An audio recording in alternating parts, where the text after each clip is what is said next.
What's going on, you guys? The Keith Carnes here, and in this episode, the third episode of Brutally Honest, we're going to be talking about the WWE, professional wrestling, if you're not in the know, and how they sold out. Now, the name of this episode is WWE Sold Out, and I'm going to explain how they sold out and my opinion on this selling out. Now, if you knew me personally in real life, you would know that there's nothing I hate more than people or companies that sell out, and unfortunately it's something that happens quite often, more often than I would care to admit, acknowledge, etc. So with that being said, let's get into the topic at hand. So the WWE is the biggest professional wrestling company in the world, pretty much. Yeah, they are. There's really no argument. Now that the WCW has sold to the WWE, they sold back all the way back in 2001. Ever since the folding of WCW, WWE's been the creme de la creme, and TNA is not even a competition. Never has been, and definitely never will be. So, WWE has always been known, ever since the Attitude Era, of pushing the limits to TV, to what TV allows. They've been pushing the limit to what is allowed on TV, and, you know, they had some crazy storylines. They had divas showing, you know, almost everything in the ring, and by everything I mean almost being completely naked. There has been nipple slips and stuff like that, but that doesn't count because that was unintentional. So, you know, back when I got into wrestling, I started watching wrestling on a weekly basis in 2003. Now, that doesn't sound like that long ago, but actually it has been quite a while. And it was I had a 10-year anniversary back in May of last year, so this year marked 11 years and counting that I've been watching wrestling. So when you really think about it, 11 years of watching Raw pretty much every week, with missing some episodes. I don't watch every episode all the time, but pretty much I watch all of them, but every now and then I miss an episode. Sometimes I just don't feel like watching wrestling. But anyway, that's a long time to be watching wrestling. So I've seen a big transition from the 2003 WWE to the 2014 WWE, and unfortunately it's been a bad change.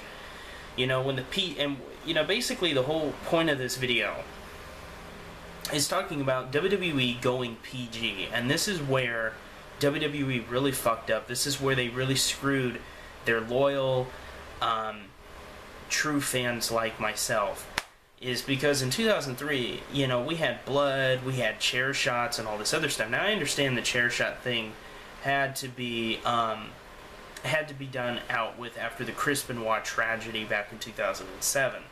If you don't know what I'm talking about, then Google it, and you can read on Wikipedia about that tragedy. But ever since Chris Benoit was confirmed to having severe brain damage due to numerous concussions in his wrestling career, WWE has outlawed chair shots directly to the head. And that I completely understand, and I don't expect them to risk a wrestler's health for the entertainment of us. Not at all. But that doesn't negate the fact that they've taken away our blood, they've taken away our tacks, they've taken away the barbed wire, they've taken away all the stuff that was really cool to see. Now, I'm not saying we needed this all the time. WWE didn't do it all the time, but they weren't afraid to do it when it was time to do it. Now, granted, I will give WWE some credit that in the recent feuds for Brock Lesnar, they have actually allowed Lesnar to spill blood and allowed Lesnar to be more violent than your average wrestler on the roster. But I don't think it should just come down to one special occasion, like, oh, Brock Lesnar, he's the only guy that can be extremely violent, while everybody else is PG. It's just stupid. It's pointless to me. And I'm a huge Lesnar fan, but I don't know why he has to be the only one that can do it. All these wrestlers should be able to bloody each other up. It's entertainment, and people like violence. People that watch WWE, they like violence because the entire company is surrounded around violence. I mean, these guys are hitting each other in the ring, they're slamming each other, you know, through objects, tables, and all this kind of stuff. And back before they went PG and sold out, they, sorry, I had an itch. Back before they sold out, they had blood, and tons of blood. I mean, Ric Flair is known for having his you know, blonde, white hair going in with blonde white hair and coming out with completely red hair, and it wasn't red because of dye, it was red because of his blood, and it was really his blood. That's what I like. I like the really good wrestling like that. Now, the part where WWE really sold out is not only the violence factor, but also they've sold out to children. And I'm sorry, but no, that's not right. And no matter how you look at it, whether you're a parent or not, I'm not a parent, but I do have, you know, an 8-year-old nephew. And no, he's not into wrestling. He saw it a couple times, not really big into it. But regardless, even if he was into wrestling, that would be cool. But I don't think that they should be catering to a child. They should be catering to grown-ups who can decide what to buy. I mean, think about it. If an 8-year-old, just for example, take my nephew. If my nephew goes and asks his mother, my sister, if he goes and asks his mom to buy him a $400 championship replica belt, his mother is going to say, oh, hell no, it's never going to happen. And it would never happen because that's $400 and she's not a wrestling fan, so it's not like she can relate to that. But if you take someone like me, and if I wanted to go out and buy a $400 title belt, which I plan to do someday, see the difference? A child doesn't have the leniency of spending as an adult does. So you should be catering to the people that can truly make you more money. And in the end, it's adults. Adults are the ones that give you their money.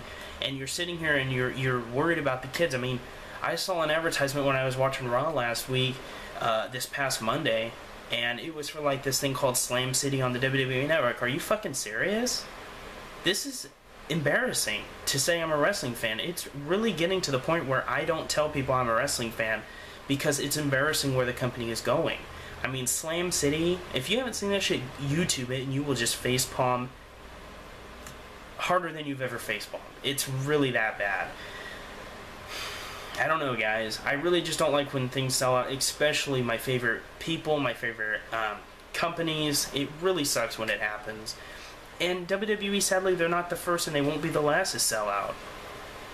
It's really sad.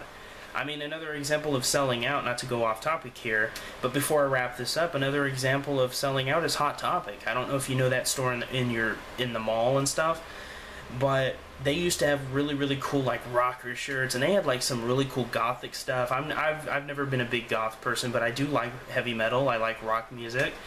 And they used to have some of the best shirts. Now I go in there and they're actually selling Justin Bieber merchandise. And when I saw that, I will not shop there. They will not get my business anymore because they sold out and they're basically giving me the finger. And okay, fine, you're going to sell out. I'm not going to be a part of your company. And that's where it's going with WWE. I'm almost to the point where I'm going to stop watching. It's like characters like Adam Rose and Fandango. Really? That's embarrassing to say, yeah, I watch wrestling, and then somebody goes and watches it after you tell them that's what you watch, and they're just like, wow, this is gay. You know, and no offense to any gay people. I'm not saying gay as in homosexual. I'm saying this is just gay as in this is fucking stupid. This is lame. And people might think it's kind of gay homosexual-wise when you have some guy shaking his hips like Fandango, or Adam Rose who's coming out with a lollipop and having kind of gay mannerisms. Not that it would be a problem if he's gay, but they haven't said if he's a gay character or not. But I don't know, you guys. It's really hard to explain somewhat without coming off offending people, because I have no problem against gay people. I have gay friends. I have no problem with gay people whatsoever. But yeah, it has nothing to do with that. But the fact of the matter is that I'm a wrestling fan, and I feel that WWE has completely shit on me for being loyal to them. So it's unfortunate. So that's about it. This video has gone longer than I wanted it to. So, as always, this is Keith Carnes. Thank you for viewing the video. Thank you to my 433 subscribers. It's weird that I have 433 of you guys, and my videos are not getting any views lately. Not bitching, not complaining. I'm just saying, it's kind of weird. I say 433 subscribers, and like the most my videos have gotten recently is like 20 views, which I'm not going to lie, it's disappointing because I put work into these and I want to entertain people, and it just doesn't seem like my channel's really, I don't know, being successful, I guess to say. But anyway, I enjoy doing this for you guys. This is just a hobby anyway, it's not a job, and it's fun to do it. So, this is Keith Carnes as always, and I will see you guys in the next. If you have any suggestions you want to see, please don't hesitate to ask. I always love new material that maybe I don't think of, and plenty of it has happened. So don't hesitate, don't be shy, go ahead and hit me up, and Let me know if you want to know. If you want to leave a comment, let me know what you think about the WWE selling out to children, which makes no fucking sense. Anyway, I'll see you guys in the next piece.